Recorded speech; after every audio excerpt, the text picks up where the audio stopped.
तो hey guys, कैसे हैं आप सभी लोग। तो आज के वीडियो में हम बात करेंगे नेचर ऑफ थॉट का। तो आइए शुरू करते हैं आज का वीडियो।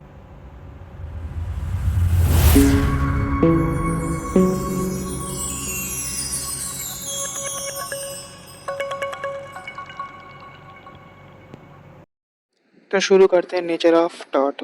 तो टॉट के नेचर को समझने के लिए हमें टॉट को दूसरे जो भी सिविल रॉन्ग्स है उससे डिस्टिंग्विश करना पड़ता है।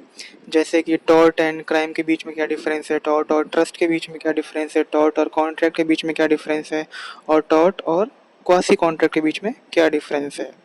तो हम यही समझेंगे और यही होता है नेचर ऑफ टॉट के। टॉट दूसरे जो भी एक्ट हैं, जो भी रॉन्गफुल एक्ट है, जो भी दूसरे सिविल रॉन्ग्स हैं, उनसे अलग कैसे है, उसका नेचर अलग कैसे है।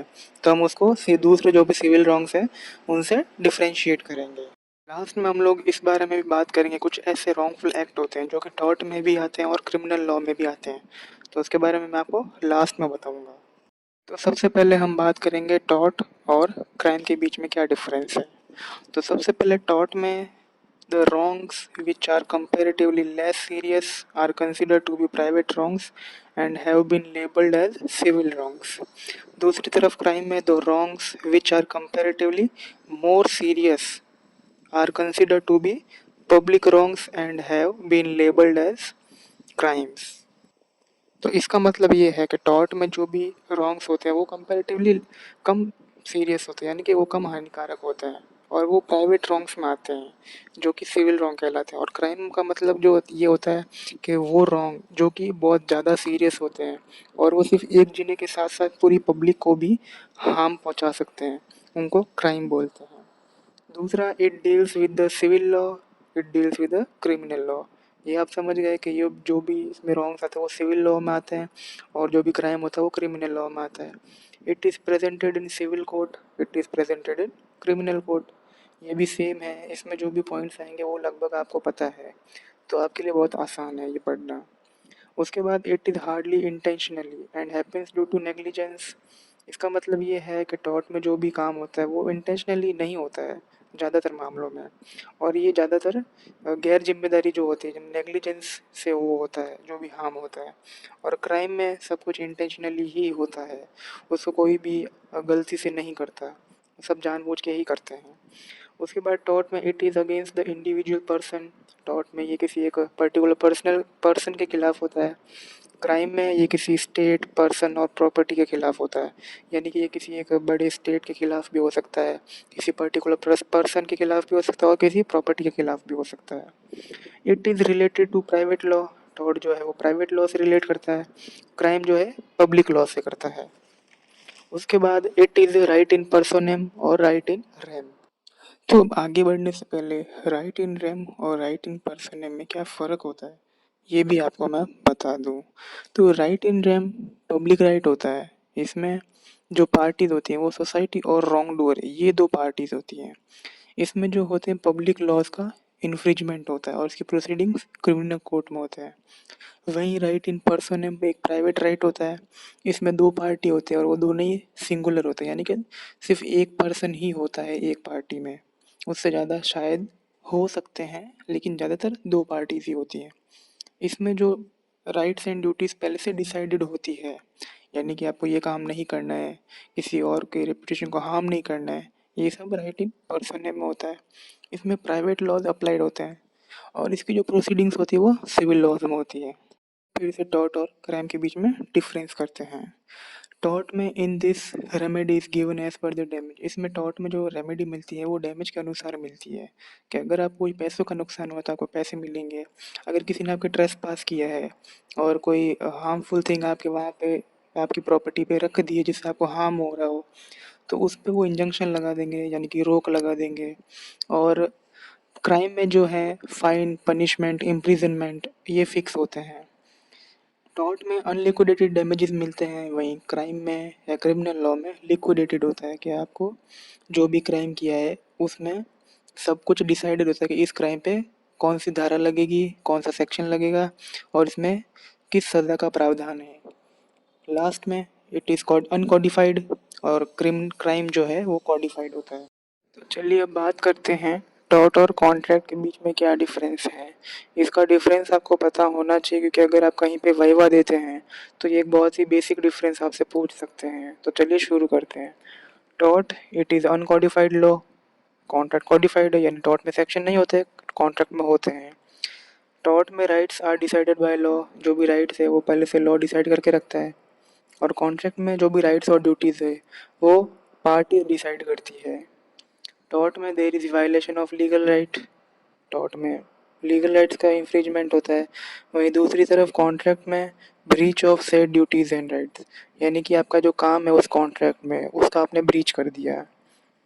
Miners can sue and take remedy, tort में माइनर्स भी आपको सू कर सकते हैं और रेमेडी ले सकते हैं। वही कॉन्ट्रैक्ट में बहुत ही लिमिटेड लाइबिलिटी होती है माइनर्स की, यानी उनकी बहुत ही कम जिम्मेदारी होती है।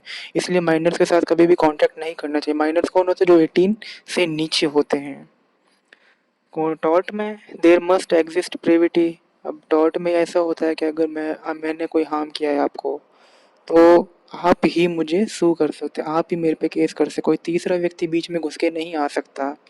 वहीं कॉन्ट्रैक्ट में there is no need of privity, contract में ये होता है कि अगर वो कॉन्ट्रैक्ट किसी तीसरे के बेनिफिट के लिए बना है तो वो तीसरा भी आपको सू कर सकता है। जो भी रेमेडी होती है टॉर्ट में वो लॉ डिसाइड करता है सर्कमस्टांसेस के ऊपर, या पिछले जो भी केस होते हैं उनके अगर सिमिलैरिटी है तो उसके बिहाफ पे वो केस डिसाइड हो सकता है कि उसमें क्या रिलीफ मिलेगा प्लेंटिफ को। वहीं जो रेमेडी होती है कॉन्ट्रैक्ट में वो पहले से डिसाइडेड होती है, कॉन्ट्रैक्ट में पहले से लिखा हुआ होता है कि अगर ये ब्रीच हुआ कॉन्ट्रैक्ट में या इसने ये ऑब्लिगेशन पूरा नहीं किया तो इसके लिए क्या रेमेडी मिलेगी। और रन टॉर्ट में जो होता है it runs from day and date when damages are done, tort में उस दिन से देखा जाता है कि उस दिन क्या डैमेज हुआ था और उसके आगे अगर उस डैमेज से और भी उसको हार्म हुआ है तो उसको भी देखा जाता है। वहीं कॉन्ट्रैक्ट में भी सेम होता है, जो जिस दिन से भी वो कॉन्ट्रैक्ट ब्रीच हुआ है उसी दिन से देखा जाता है। टॉर्ट ये अनलिक्विडेटेड डैमेजेस देता है, यानी रिलीफ कोई फिक्स नहीं है कि आपको पैसे मिलेंगे या कुछ और मिलेगा या कंपनसेशन वगैरह जो भी होता है। वहीं कॉन्ट्रैक्ट में लिक्विडेटेड होता है, यानी पहले से फिक्स होता है कि ये हुआ ब्रीच तो इसके ऊपर आपको क्या जेल में जाना पड़ेगा या इतने पैसे देने पड़ेंगे, आपको फाइन लगेगा। ये टॉर्ट और कॉन्ट्रैक्ट के बीच में बेसिक डिफरेंस है। अब बात करते हैं टॉर्ट और क्वासी कॉन्ट्रैक्ट में क्या डिफरेंस है। इसमें वो पहले जैसे पॉइंट नहीं आएंगे कि यार लिक्विडिटी है या लिक्विडिटी है, ऐसा कुछ नहीं है। इसमें पहले क्वासी कॉन्ट्रैक्ट का मैं आपको समझा देता हूँ। क्वासी कॉन्ट्रैक्ट का मतलब होता है कि आपने किसी के लिए, एक ऐसे व्यक्ति के लिए ऐसी कोई सर्विस की, ऐसा कोई काम किया है जो उसने आपको करने के लिए नहीं कहा लेकिन आपने अपनी तरफ से की है, तो वो सामने वाला जो व्यक्ति है वो आपको कुछ अमाउंट ऑफ मनी देगा। ये क्वासी कॉन्ट्रैक्ट होता है, यानी कि अगर आपने किसी और दूसरे के लिए अपनी सर्विस दी है, सर्विस रेंडर की है, तो सामने वाला भी आपको कुछ अमाउंट ऑफ मनी देगा। इसमें जो अमाउंट ऑफ मनी होता है वो फिक्स होता है, और जो ड्यूटी होती है वो एक डेफिनेट पर्सन के लिए होती है। अब ज़रूरी नहीं है कि आपने पूरी पब्लिक के लिए कुछ काम करे तो वो क्वासी कॉन्ट्रैक्ट में आएगा, नहीं। अब वही टॉर्ट में आप कोई सर्विस रेंडर नहीं करते, लेकिन टॉर्ट में ये होता है कि आप उस वो अमाउंट क्लेम करते हैं जो कि आपको डैमेज हुआ है, उसका अमाउंट आप क्लेम करते हैं टॉर्ट में। इसमें जो डैमेजेस यानी कि जो अमाउंट होता है या कॉम्पनसेशन होता है वो फिक्स नहीं होता, और जो ड्यूटी होती है वो एक पर्सन के ऊपर नहीं होती है, वो किसी के भी ऊपर हो सकती है, कितने भी पर्सन्स के ऊपर हो सकती है। तो अब बात करते हैं ब्रीच ऑफ ट्रस्ट और टॉर्ट में क्या डिफरेंस है। ब्रीच ऑफ ट्रस्ट आपको नाम सुनने से ही पता चल गया होगा कि इसमें जो भी भरोसा सा है उसको तोड़ा जाता है, यानी आपने किसी पे भरोसा किया उसने आपको धोखा दे दिया, तो ये एक क्रिमिनल ऑफेंस में आ जाता है। तो शुरू करते हैं। टॉर्ट में अनकॉडिफाइड होता है लेकिन ब्रीच ऑफ ट्रस्ट कॉडिफाइड होता है, इसमें सेक्शन होते हैं। टॉर्ट में मोटिव नहीं देखा जाता है, मोटिव इसमें माना ही नहीं जाता है, ये इररिलेवेंट होता है टॉर्ट में। वहीं ब्रीच ऑफ ट्रस्ट में मोटिव इज रेलिवेंट, उसमें मोटिव देखा जाता है। टॉर्ट में tort the law of torts is a part of the common law, जो भी लॉ ऑफ टॉर्ट है इंडिया में वो सब ब्रिटिश के ज़माने से कॉमन लॉ बनाया गया था, उसमें ये टॉर्ट है। तो टॉर्ट एक कॉमन लॉ का पार्ट है। वहीं ब्रीच ऑफ ट्रस्ट या उसके जैसे जितनी भी ऑब्लिगेशंस है वो सब इक्विटी की जुरिस्डिक्शन में आते हैं, यानी कि इक्विटी एक लॉ, इक्विटी लॉ, उसमें ये ब्रीच ऑफ ट्रस्ट आता है। ठीक है। उसके बाद टॉर्ट में अनलिक्विडेटेड डैमेजेस होते हैं, वही damages are liquidated in breach of trust. ठीक है, tort is a civil wrong, civil proceeding shall be institute. Tort एक सिविल रॉन्ग में आता है, टॉर्ट सिविल रॉन्ग है, तो उसकी जो भी प्रोसीडिंग होगी वो सिविल कोर्ट में होगी। वहीं breach of trust and other equitable obligation are criminal offences and are liable for punishment with imprisonment or fine or both. Breach of trust जो भी होता है वो क्रिमिनल ऑफेंस होता है, और उसमें जो भी रॉन्ग डूअर होता है वो पनिशमेंट के लिए, इम्प्रिजनमेंट के लिए और फाइन के लिए लायबल होता है, या इन सभी के लिए एक साथ लायबल होता है। ठीक है, वहीं टॉर्ट में जो होता है वो प्लांटिफ और डिफेंडेंट एक दूसरे को नहीं जानते शुरुआत से। ऐसा हो सकता है कि प्लांटिफ और डिफेंडेंट एक दूसरे को ना जानते हो, लेकिन ब्रीच ऑफ ट्रस्ट में दोनों एक दूसरे को अच्छी तरह से जानते हैं शुरुआत से ही। जब, क्योंकि इसमें जो लॉ ऑफ ट्रस्ट होता है वो एक दूसरे के भरोसे के ऊपर ही बना होता है, इसलिए इसको ब्रीच ऑफ ट्रस्ट कहते हैं। ओके, तो इधर ये ख़त्म होता है नेचर ऑफ टॉर्ट। अगर आप किसी और वीडियो पे भी बनाना चाहते हैं आप मुझे बताओ कमेंट में, मैं आपके लिए वो वीडियो बनाऊंगा, आप मुझे टॉपिक बता देना। तो इस ऐसे ही वीडियो को लाइक, सब्सक्राइब और शेयर ज़रूर करना, और वीडियो कैसा लगा ये भी बताना। Thank you.